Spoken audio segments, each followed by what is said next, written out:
दादा मोहर बंदी गई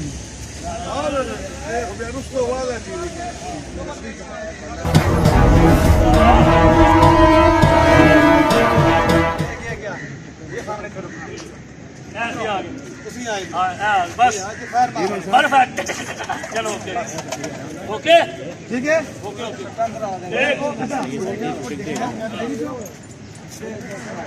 ओके रेडी राजा कैमरा रोलिंग आइए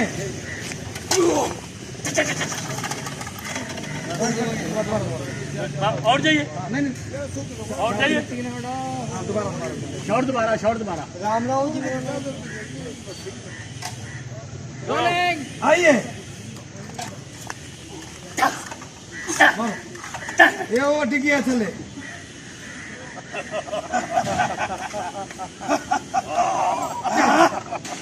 सराय साहब ने आउट